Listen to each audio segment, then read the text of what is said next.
Depuis 2020, le logement a augmenté de plus de 31%, la nourriture de plus de 28%, et c'est pas terminé. Selon les prévisions pour 2026, le panier d'épicerie coûtera environ 1 000 $ de plus par année. Les hausses se poursuivent à un rythme accéléré. Pour les 20% les plus pauvres, ces deux dépenses représentent présentement la moitié de leur budget.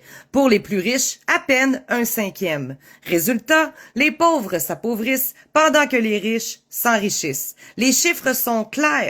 Entre 2020 et 2024, les 20% les plus riches ont vu leurs revenus augmenter de plus de 50%. Concrètement, ça veut dire quoi?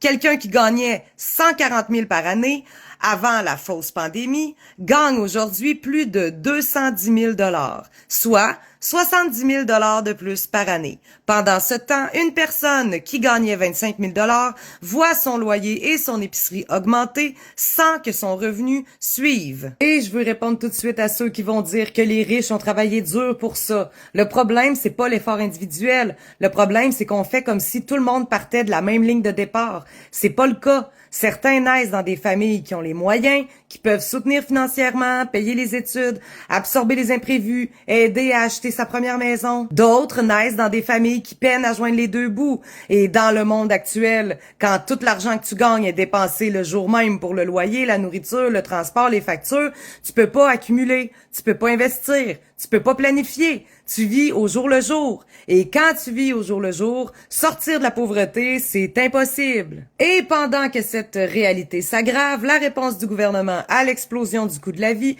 c'est une baisse de cotisation de 3%, ce qui représente au mieux 137 $ par année pour un salarié. Et c'est la seule mesure budgétaire annoncée cette année pour les plus pauvres et la classe moyenne. Autrement dit, quelques dollars par mois, pendant que le logement et la nourriture coûtent des milliers de dollars de plus par année. Dans le même temps, une mesure fiscale qui ne touchait que les riches est annulée.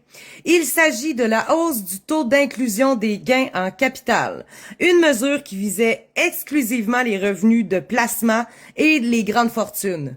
Résultat, 2 milliards de moins pour les plus vulnérables.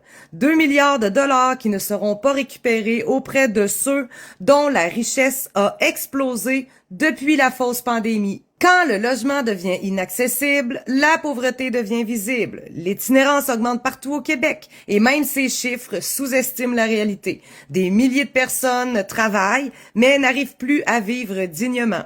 C'est pas une crise passagère, c'est un modèle qui protège les plus riches et qui enferme les plus pauvres dans une roue sans fin.